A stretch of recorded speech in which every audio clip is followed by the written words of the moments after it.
Scendiamo sotto, scendiamo.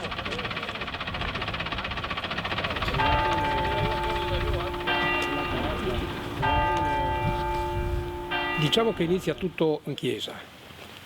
Qui nel nostro paese c'è stata sempre una tradizione che la vigilia dell'Epifania c'era una cerimonia di benedizione dell'acqua e del fuoco, quindi si faceva questa messa, però c'era anche sempre in questo paese una tradizione abbastanza forte per quanto riguarda il carnevale.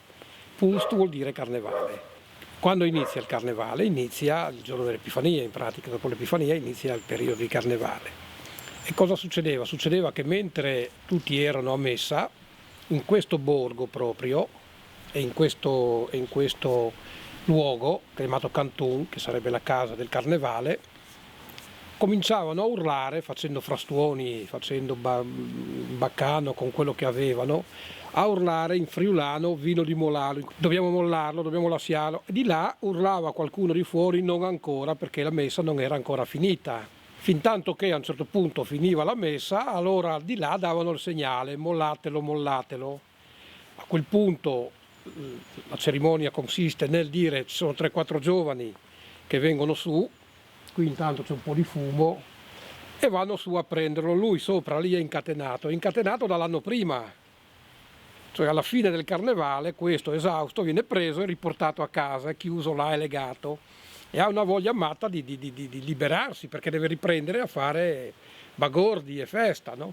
Loro lo tirano giù, legato, lo tirano fuori e quando arriva lì si parte in corteo e lui per la strada cerca di scappare, cerca di andare, ma lo tengono legato con queste catene fino ad arrivare al falò. Quando si arriva lì lui accende il falò, fanno poi qualche volta un giro intorno al falò e poi cominciano a ballare e lì inizia il carnevale.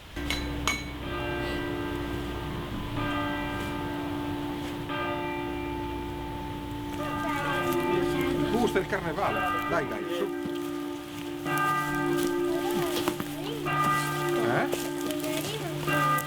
Il carnevale inizia domani? Il carnevale? Ma viene oggi il fumo. Aspettatemi!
le donne in un catino e tutti gli uomini in un taccuino.